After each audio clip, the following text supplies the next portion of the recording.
Wait just a sec.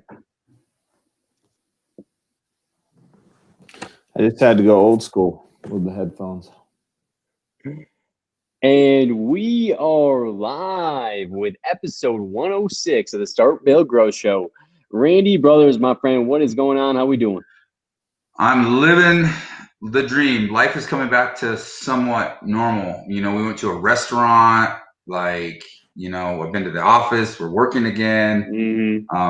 Much needed. But I went camping, was able to actually be out in public. So yeah, man, I'm hanging in there. I'm excited to be back and ready for another show. We missed last week, but we got some awesome guests, and we're gonna dive into sales, man. Let's dive it in. I got two just monsters in the roofing sales game that are joining us. We appreciate you guys taking time out of your busy lives. I'm sure you're gonna miss out on a couple sales just for doing this. So we'll make it up to you.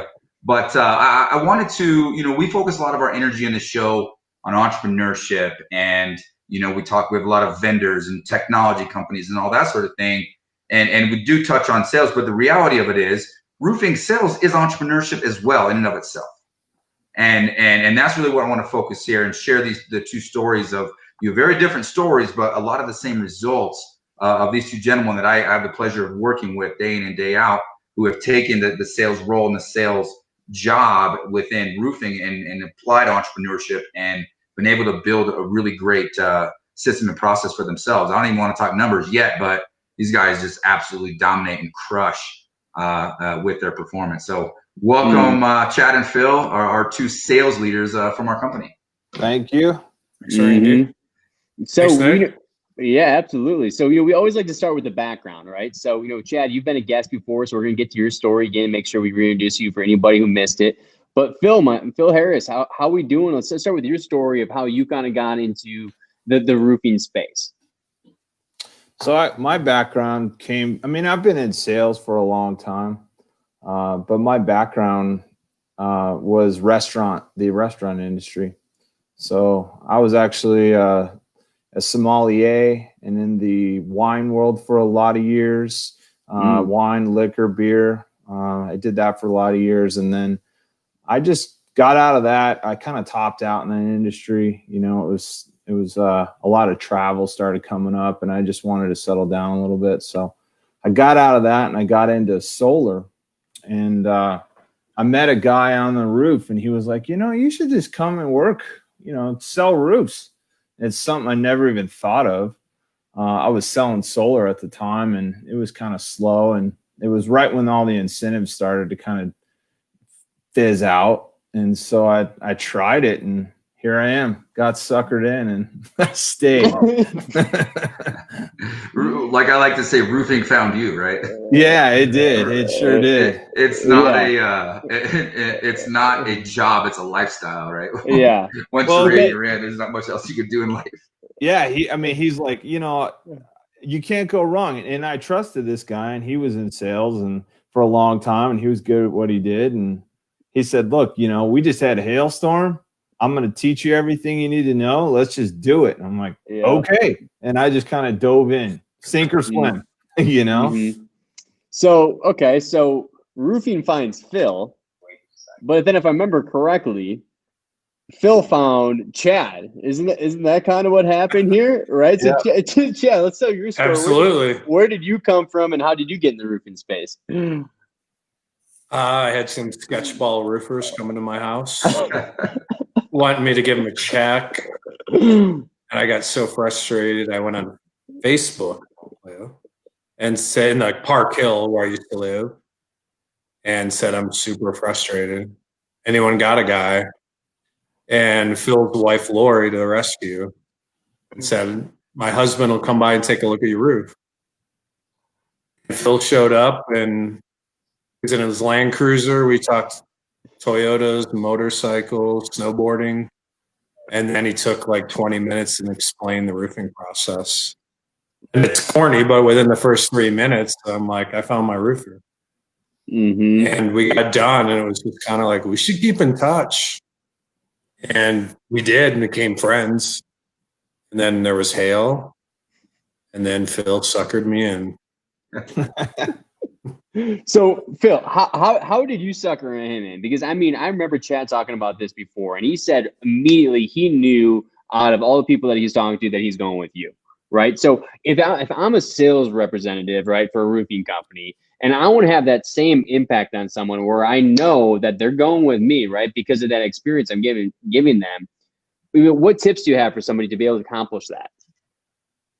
I think a lot of salesmen come across in any industry, including ours, as, cheesy right off the bat. I mean, there's a lot of, and people are very apprehensive to have roofers come over. I mean, roofers really have a bad rap in general. And, unfortunately, there's some bad apples out there that have really ruined it for the rest of us trying to do business,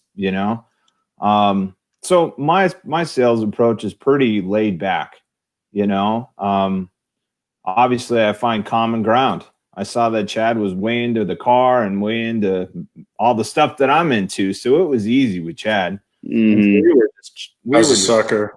Yeah, well, we were just chatting, and his job wasn't easy. It was a pack in and pack out of materials, and it was a redeck, and I mean, he needed all this extra work. And so when you really start talking about the details of what you're going to do, how you're going to do it, right off the bat, I probably separated myself from some guy just holding the pen saying, well, if you just shine your check over here, then we'll take care of you. I just went into the details of the job, and that's kind of how I roll anyways. I mean, I like to find common ground, settle down with the people, because people are anxious too, just to have you over. And then COVID on top of it nowadays is even more so. So I think now when you go up to someone's house, you've got to feel them out, respect their space. I think that's the mistake that a lot of people don't get right off the bat, is that they're not reading the customer, if you will. You have to. I had a lady the other day that I went up to her house and I started walking towards her, and I was probably 20 feet from her. And she said, "That's good right there. Stay right there." Which is fine. That's fine. And we talked across the yard. Yeah. But that was the end of her comfort zone, even though it was really far away. So you got to read people, and at the end of that meeting, it was fine. So cool. Well, okay, Randy. So these are your big shots, right? These are the top performers over here. Like, these guys put up some numbers, man. What are some of the similarities that you notice with these top performing salesmen? Well, I don't want to make their heads too big. Yeah, they're both bald. They're both old. But I don't want to make their heads too big. Rub your head, because I do, Chad. That's totally. Yeah. The reality of it is they're just we have a whole team of top performers, and that's really what we've spent a lot of effort really building one at a time, creating one, and we're really it's like a really tight-knit community that it's really difficult to break in, and these guys can attest to that because they've worked their way into leadership positions. But here's the thing, and I'm going to let the viewers and the listeners of the podcast help me explain and answer this question, because at the end of the day, they're just good dudes. Like, they're just genuine, good-hearted people that are very well educated in what they're doing, what they're selling. They know what they're talking about. They have genuine care and genuine empathy for their customer, and they're backed. I'm a little biased, but they're backed by a company that has their back, and that backs up everything that they say. I know it might sound simple, but it's so easy to make roofing sales really complex and have these, scripted systems and all this stuff. At the end of the day, you're dealing with human to human interaction. If you take care of people and make that the forefront of building relationships and taking care of people, all the other stuff is just a matter of educating yourself and mastering your craft through practice. I mean, I don't want to oversimplify, and it is a lot easier said than done, because if you're not a good person, or you're a jackass, sorry, but maybe you need a script. Maybe you need a script to use, but you should also look in the mirror and focus on personal development, how you can be a genuine good person. And that's the reality. These are two really good guys. I'm more than happy to go on vacation with them and hang out with them, have a beer with them. We go on cruises together. Like, that's what we built. And that's I think the objective is not just, hey, come work for me and make me money. It's, hey, how can we work together as a partnership, intertwine our lives and build something great? And that's really what the objective is. And I I don't want to speak on their behalf, but that's my goal. And that's what I really feel that we've built. Mm-hmm. So, okay. So what about at a management standpoint? You guys are in leadership roles. I understand that. You hear a lot in the industry, we can't find good salespeople, right? We're having issues with the people. It's just not working out. We're having a lot of turnover. Do you guys have any kind of tips, in managing people and making sure that you're putting them in a spot to be successful and be with the company for a long time? I mean, it's just being on top of things and follow up and communication. Mm-hmm. Like, if I show up to an appointment on time, I may win that job just because I showed up. And then if I follow up, shoot them an email, nothing like, hey, are you ready to sign? Just check in. And they're like, this person's actually following up. Mm-hmm. The other two roofers didn't even call back. But it's keeping good notes and job nimbus, creating tasks, and not forgetting about people. Mm-hmm. I know Phil probably had it with him too, where when you're super busy, you forgot to call someone back, and you're like, probably lost that customer because I dropped the ball on it. Mm-hmm. Can't do that again. The fundamentals. So it's just keeping track of everything and follow up. Mm-hmm. What about you, Phil? What do you guys say about that? I told one of our guys that's a seasoned guy the other day, and we were talking, and he's like, I might have lost this customer, and he was upset. And I said, did you tell him you were going to take care of him? And he was like, no. I'm like, that's such a basic thing. You can do all these things and all the steps that you've been trained to do. But unless you tell that person in the end and they're reassured when you leave that you got their back, just like Randy was saying, whatever we're doing out in the field, we know we got the company behind us, and that's important to us. It's important to the customer. So when we leave, that's really important to say, hey, whatever we're going to go through here, I got your back. Because some people are really, really anxious and upset. And getting a roof isn't something people do every year, or at least not a lot of people. And so, it's not something that's fresh for a lot of people. So I think that's really important, just to let people know, look, the company's around. We're going to be around. I'm going to be here. I'm going to respond to you all the time. Whenever you reach out, I'm there. And people can pick up on that, So what about goal setting? And Randy, I don't know if you want to start with it, whoever wants to start with it, doesn't really matter to me, but we're talking about setting goals, exceeding goals. What's your guys' process? I mean, how often are you guys looking at the goals, and like, how are you guys actually setting that and making sure that you guys are passing those? I think that the idea is, don't over dramatize it and be concise with what goals you're setting and making sure that they are relevant to the big picture objective of what you're trying to do.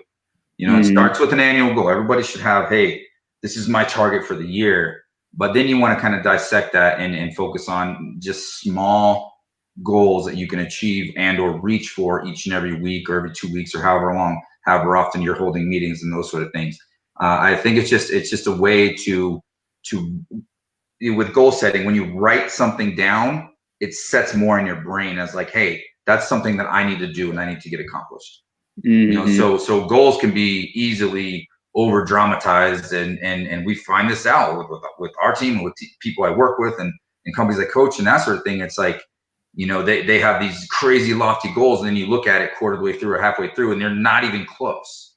So then it just makes it kind of a moot point. But if you can dissect that and just set miniature, the whole point here, what type of goal you're setting, is writing something down that gives you an agenda and an action item to accomplish, is kind of the big picture idea behind goal setting. Mm-hmm. What about you guys? You guys have anything to add on to that? I would say that I think it's just about gaining momentum. One of the guys that we manage says every time you meet a customer and he doesn't have damage and you're honest with him, you've won a customer. You can't measure it. It may not be hail for 2 or 3 years, but you're building a pipeline of customers, even though you don't know when it's going to come through. So you may be having a rough year, but you've gotten on a lot of roofs that don't have damage, but you've earned their trust. And when they do get a hailstorm, you know they're going to call. Mm-hmm. And it's funny that I've been doing it long enough now is, every couple of weeks I get a phone call from someone. Hey, you remember me? I came out 2 years ago. You said there was no damage. I have damage now. Come over and I got a color picked out. I'm ready to go. So you That's never know awesome. where it's going to come, but you just build the pipeline over the years. Mm-hmm. I like that. What I about would you, Phil? agree with that. I mean, anyone that's been in the industry a while has had people come back, so even if there's no damage, like Chad said, it's always good to just be honest with people. Still give them everything they want to hear. Tell them about the company, tell them about yourself. Don't just no damage, we're out of here. Use that opportunity as a do your pitch still. Talk to people. Mm-hmm. I like that too. And referrals, right? Everybody knows somebody. Right. Everybody works somewhere, right? And just because I think we're too easy, like, oh, there's no damage, I'm out. I'm in a bad mood. This is a failure of a day, right? No, every opportunity to connect with somebody and build a relationship, you never know what's going to happen, right? Let's apply that to entrepreneurship. I mean, Nick reached out to me on LinkedIn. 3 years later, we're still making things happen and running this podcast. It's just every little touch point, every relationship is an opportunity. So I think that those that look at everything as an opportunistic thing and in a positive light is going to be a lot more successful than those who are always just like, oh me, oh my, this lead sucks, it's making excuses. It's like, look at the opportunity in everything you do. Mm-hmm. So if a sales rep is struggling, what have you guys found to be an effective method to kind of get that sales rep, in motion and get their momentum going and their confidence going? In a rep themselves? Is that what you said? Yep. I try and push guys right off the bat in the beginning of the year. I think a lot of guys, especially coming off of a hail year, a lot of guys will, hey, we got some money in the bank. We worked really hard last year. Let's just take it easy, And someone told me once when I got into this industry, the guy that trained me was like, treat every single year like you're not going to get hail. Pick up all the pieces. Don't throw away all those small fish. You can't just sit there and wait for the big one every time. You got to still catch fish. You got to feed your family, and by doing that, you're like Chad said, you're growing your network, and you're keeping stuff moving. You're not only keeping yourself busy, you're keeping the guys busy and your roofers around, etc. But you're building that network at the same time. And it's good to have balance and take time off so you can relax and really hit it hard when you need to. But you've always got to just keep going. There's always, how can you fill that pipeline? Don't wait for the flood. Where does that inner hunger come from for you guys? Like, what do you think personally? Like, what kind of drives you to stay hungry, to stay, always hunting and always on the offensive, trying to make things happen? Because I think complacency is easy to fall into, industry wide. Our company, like we all, it's a real challenge. It's easy to get complacent. How do we, I like both of you kind of elaborate on that a little bit. I think if you've paid your dues. I mean, Phil and I know now how good we have it, even in a tough year. I mean, we've both had corporate jobs, bad sales jobs, dreaded work every day, didn't make a lot of money. And now I'm in an opportunity where, like, if I want to get after it and try to network and reach out to people, that's how it's going to pay the bills. I can't say I don't like my job, don't have the opportunity. I have it. So if I don't, I'm not going to make any money. Yeah. It's true. I mean, Chad and I talked about that too, especially with, some of these younger guys coming up and they don't have a lot of drive. And I think you either have it or you don't. You'll find out. So I was going to say, when you're in a 100% sales commission job, there's no life raft. You gotta you gotta grind or you're sinking, and that's just the way that it is. And so you either have that or you don't, and you'll find out quick. But for me, part of the motivation is just I like staying busy. I like staying successful. I like moving. A nightmare for me is just like I struggled over COVID. I got to be honest. It was slow. Yeah. Slow. And we're guys that are successful, I think, are used to going and going and going. And and part of that too is just my family. That's another motivating factor. I want to set an example for my kids by just showing them hard work. So what were you doing? Fear of going back to a cube. Yeah, fear of going back. Don't want that. Don't want that. You know what? I feel like you kind of touched on something there that is a prevalent challenge, and it's family. I think as a father of 2 young kids, when I started having kids, like something just. I mean, I've always been just hyper motivated. Just thank the Lord, I was just blessed with this ridiculous level of motivation. Where I wake up every day hungry, but there was. Something that changed. You have a kid, you marry, you start having a family, something changes. And you just have an extra gear almost.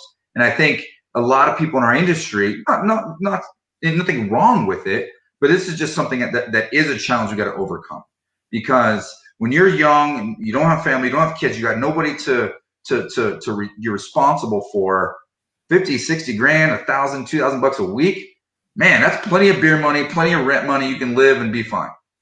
But when you have a family to take care of and you got a mortgage and it's like 50, 60, that's like, that doesn't work, right? And in this business, and I contend this all the time, is people don't realize the lucrative opportunity we have in this business. I mean, what other business can you truly say, my value is based off of the amount of effort that I put in? Truly say that. You go to corporate America, you work your ass off 80 hours a week to get a promotion every once in a while. In this business, you work 80 hours a week, you work your ass off, you're making $250,000. But people don't realize that. They don't respect that. They're like, well, I'll work, a couple hours a day and play video games the rest of the time and be just fine with my $1,000 a week, And then that's something we got to overcome, right? We got to figure out how to find that internal motivation. And I think naturally it's going to happen as we, as owners, we kind of want to target and hire and develop people that have a little bit more life experience. Someone that's come from a corporate job or come from other life experience are going to have a greater appreciation for the opportunity that is in roofing and roofing sales versus somebody who's fresh out of college that has never really had, other than maybe a waiter job or basic couple of jobs. They see this like, sweet, I can work half-assed and make money. I'm cool. I'm in. I'm settled with that. So we got to be aware of that and do what we can to overcome it. So when you guys are looking for, other reps, is it essential for them to have experience in the space, or, what are kind of the criteria that, you're looking for in a rep when you bring them on into the company?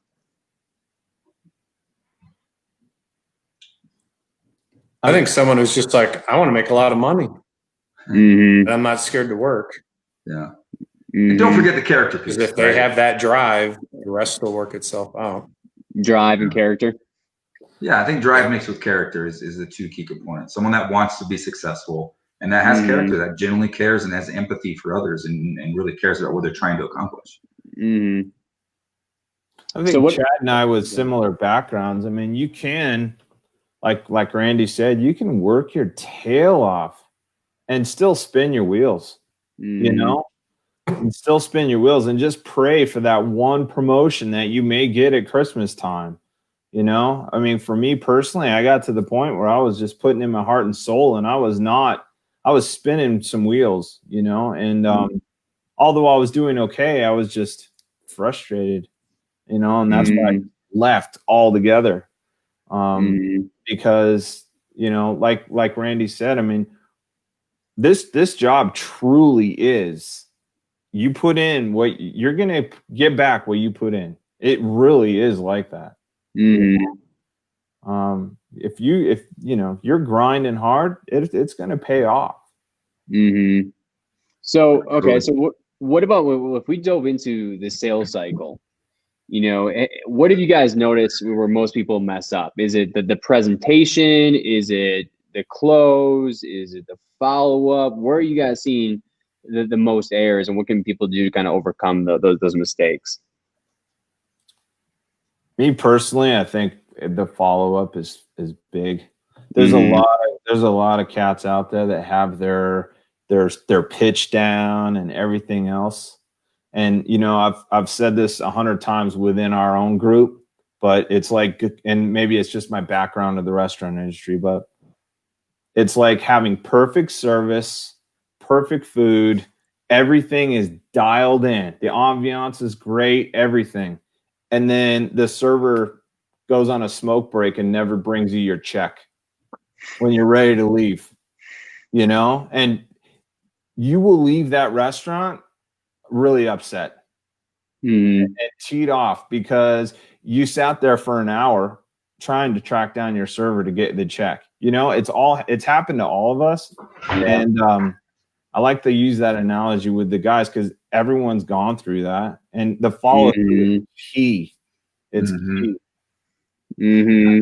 How many times have you guys come in and someone, you know, signed up with you that have already been talking to or even previously signed with another company that didn't do what they said they're going to do, especially in a storm situation? Tons. I mean, we both. Oh, I already signed a contract. Well, that's all right. Let's just talk. You know, next thing you know, they're signing with you and they're canceling your contract. It does happen. Yeah. Because I think so many people focus so heavily on the gimmicky sales pitch up front to manipulate and get somebody to sign here on the dot. Luckily, there's laws, 3-day right of rescission and stuff like that to, you know, to protect the consumer, right? But they forget follow up and communication and relationship and all these things because they focus all their energy on just this sign. And overall, their efficiency is ends up being really poor when you sign up 10 deals and you only roof 3 of them. You know, because you're signing stuff that either doesn't have damage or you haven't done a good job or a good presentation. You spend 15 minutes on the front porch trying to get somebody to sign a contingency. Next thing you know, that the customer's like, I didn't know this, blah, blah, blah. And then someone who like these two come in that's educated and that really do a good job makes it easy. I've had plenty of people go, I think I signed a contract. I'm not really sure if I signed a contract. I signed something, you know, because some guy walks up, he's a smooth talker. Hey, just sign here and I'll leave, basically. And, you know, and like I've had so many homeowners, I'm not sure if I signed or not, you know. And I'm like, well, let's back it up. Well, so this one was kind of interesting. We had Brooks say, I feel like my drive, because we've been talking about drive and motivation. I felt like my drive was strong when I first started our business with only company cam and pen and paper. Now we have all the technology to make it faster and easier. But honestly, it feels like it slows the process. Can anyone relate? Absolutely. Really? Well, we can dive into it. What do we got, Phil? Here we go. Go ahead. Let me have it. I'm all about efficiency. Get off my lawn. Back end. Let me have it. I mean, I think that all the technology and everything we're doing, and I feel like our company in general are industry leaders, you know, with, you know, we're jumping on the bandwagon with anything we can to improve our business. So there's a lot of it that is really, really good. On the flip side, I think that, you know, I'm coming from a background now being in it a long time where I was just writing some stuff down, going through the contract with a person and getting the signature, and I was out. You know, now I'm sending contracts. I'm waiting for them to sign. I'm following up with them. I'm texting them. Hey, you know, if I'm not in person with this person, you know, did you get it, etc. So it does. I think it absolutely can slow down the process. And on the flip side of that, sometimes it is fast. When someone calls you, hey, you know, send me a contract. Let's get this going. You can do that quickly from your phone or laptop or pull over or whatever and get it done. But there are two sides to the coin. Sometimes I'm frustrated in a hail situation where it's sometimes it is just go, go, go, go, go, because I might have someone like Chad behind me waiting for me to leave, you know, and they're waiting, they're watching me on the front porch. And I'm like, oh no, Chad's coming. I got to get this done now, you know, and it takes time and you got to, you know, work everything out. So that side of it, I don't like. All right. So this is perfect question and perfect segue, because I do want to get Chad's take on it. So hold that thought on that, Chad. But this show would not be possible without our sponsors. And what we're talking about is technology, and the technology that we love so much that makes these guys' lives easier, but also makes them have to actually focus more, is Job Nimbus. And we would not have been able to scale our business. We would not be as efficient. We wouldn't be able to allow the salespeople to focus on their side of the business and not have to focus on the answering a bunch of questions, production, all that sort of thing that the system is built for them to get a job, get all their information, input it into the system, and pass it off. Right? We built that process. That's probably the key, the most crucial process in all of this business, is that pass off between sales and production. And we've built a great way to do that, and it's all built on Job Nimbus. Without Job Nimbus, that process would be a lot more difficult than it is today. So Job Nimbus has been a great sponsor of ours. So if you're looking at improving your processes, systems, and finding a CRM that you can build an entire infrastructure and grow your business with, check out Job Nimbus at jobnimbus.com. And I'll fire Nick up on this one. Well, we got our guy Garrett Kurt with OneClick Code, right? I mean, I know you guys have used it before. I mean, I think we were talking to you a little bit before the show started, Chad. Tell us a little about your experience with OneClick Code. It's great. I mean, I had a really, really big roof that normally didn't have ice and water required. And I got there and I started thinking about it, called our office. They're like, we're not sure.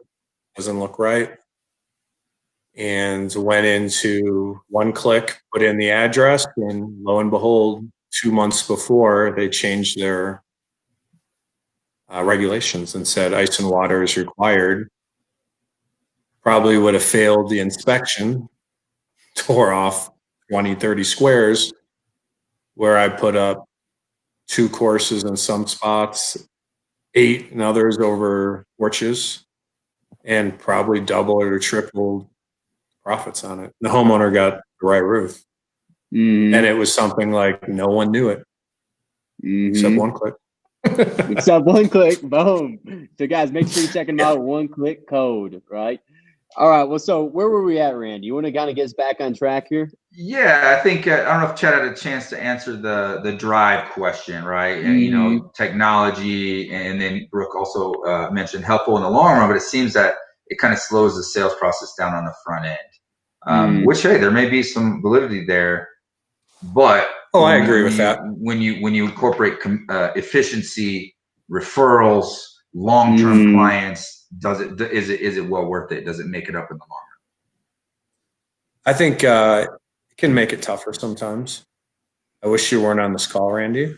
I know. But sometimes I bring an old contract. Let's go back to the and if it's an old school guy who doesn't want to look at a bunch of pictures and educational stuff, he wants to see an old school contract, and I just pull it out, walk him through it. Takes a couple minutes. Man, I went to bat for you guys on that. So I got you. No, you did. You made the exception. I went to bat because we went all digital. We're like, hey, wait a minute. There's still the customers out there that like it old school, that want a contract. So, you know, we can't forget those people. Absolutely.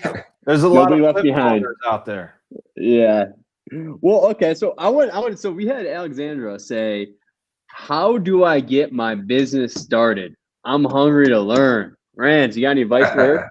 I'm gonna hit you with some advice from the brilliant orator John Maxwell, and and he says to start a business, you got to just jump off the building and build your wings as you're on the way down.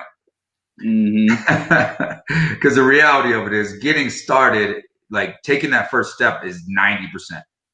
You know, taking that plunge, and I think so many people try to tiptoe their way into a business. And you know, we're speaking to two entrepreneurs. They have their own businesses. They work. We treat them as partners. We have discussions as a business partner. How do we grow our businesses together?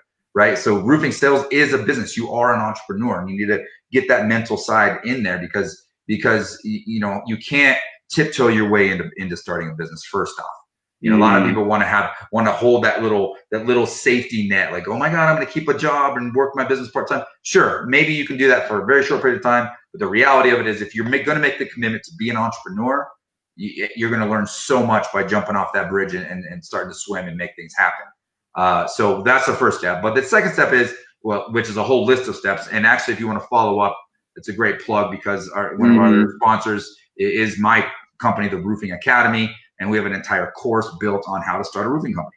We have a lot of YouTube videos. We actually just filmed some more that are going to be coming out, but we have a checklist that you can get, and it's literally just a checklist. Everything from, you know, how to find the right licensing, how to get your business license, your insurance, what type of insurance, how to get all that stuff going, how to start a brand, create a logo. There's a lot of little nuances that are pretty, you know, generic across all businesses that you got to just get done, right? Come up with the brand concept, register the company, get your insurance, get all your licensing, all the requirements to actually conduct business. And then from there, you just got to go get in front of people and make things happen. I don't want to dumb it down too much, but at the end of the day, it's all about getting in front of people and making things happen. So as we slowly bring this thing to a close, what we do is we always end it with a gold nugget. So I make Randy go first, so that way you guys got some time to think of that gold nugget that you want. But when you're looking at, you know, sales reps or sales managers in the roofing space, you know, from your experience, we want to leave these guys with one gold nugget, you know, that they can take and then implement their business, or maybe change their outlook on whatever it might be that you think can make an impact. But Randy, as usual now over the last few weeks, we're going to make you start once again, my friend. So we need a gold nugget, and then we'll go around and we'll finish off and we'll call it a close. After 5 or 6 episodes, you would think I'd actually prepare for this question, but I don't. Yeah. You don't. This is just it. It's better when we're raw and we're just in the moment when you put me on the spot. Exactly. But I got some thoughts here, and generally it pertains to our guest. In this particular case, as an entrepreneur, okay, like, listen to me. This is a humbling piece of advice that I got early on as my entrepreneurial career. But if you really truly want to be successful as an entrepreneur, you got to find people better than you. You got to surround yourself with people that are sharper, better, and can execute different things outside of your strength zone better than you. And if you can successfully do that and support them and build relationships and work together to grow a business, that's how you can build a relationship. And, you know, I have to say, I'm saying this publicly, I just put my foot in my mouth, but these two guys are absolute rock stars when it comes to sales, execution, leadership, and they do a great job, and they're better than me. So find people better than you, work together, and we all are able to create great lives for ourselves and for our families together as a team. So there it is. Great response. All right. So we're gonna hit you up, Chad, then we'll end it with Phil. I guess with this dealing with customers, things can go wrong. Just do the right thing. You know, there may be, I tell my guys, there's some jobs that you're not going to make any money because you did the right thing. But homeowners recognize that, and you may turn that profitless job into 5, 10 jobs by doing the right thing. And I'm not saying do the right thing because you'll get 10 more jobs out of it, but you can leave going, I did the right thing. I respect that a lot. Great answer. What about you, Phil? Oh, I would kind of like to go off on a little bit of Randy's note. I mean, I had a guy in my early 20s who I respected. he was already well on his way to kicking some serious butt in life. And we were at the bar and he sat down with me, and what he said changed my life. And it's just a little thing. And he said what Randy said. He's like, because I asked him, how did you, he was already a business owner and crushing. And he's like, surround yourself with people better than you. And I firmly believe that. I really do. I really do. Whether it's business or life or friends or whatever, but just surround yourself with people better than you. Personally, the stance I like to take, with my personal business within the roofing world is, like Chad said, is do the right thing and just be a good person. Just be a good person. We have both done roofs that we haven't made any money on, and we've helped maybe someone that was in a really dire situation and just needed help. And that makes us feel good at the end of the day. It's just, like you said, it's tenfold. It always comes around. And I feel blessed to be in an industry where I can help people out when they need it. Because not a lot of industries are like that. You can walk away knowing that you really changed someone's day, Absolutely. What's that old saying? If you're the smartest person in the room, you're in the wrong room. Yep. I think that culminates all what we're talking about. Or if you're the most successful person in the room, you're in the wrong room. Surround yourself by people that can bring you up and lift you up and learn from. Then you're going to have a much better success in life. I'll close with Mike G. Thanks for watching again, my friend. Appreciate you. I'm as old school goes, but I'd have to say it's still a game changer, the technology piece. So there we go. Old schoolers coming on board, learning the technology stuff. Randy had to call that one out. I love it. Well, hey, Phil and Chad, thank you guys so much for joining us on episode 106 of the Start Build Grow Show. We really appreciate it. Thank you, guys. Thank you. All right. Make sure to subscribe. If you're listening to the podcast, subscribe, check us out, and tune in to some of our other episodes, and stay tuned next week for another live episode. Let's do it. All right. Thanks to you guys. All right, guys. Thank you. See you.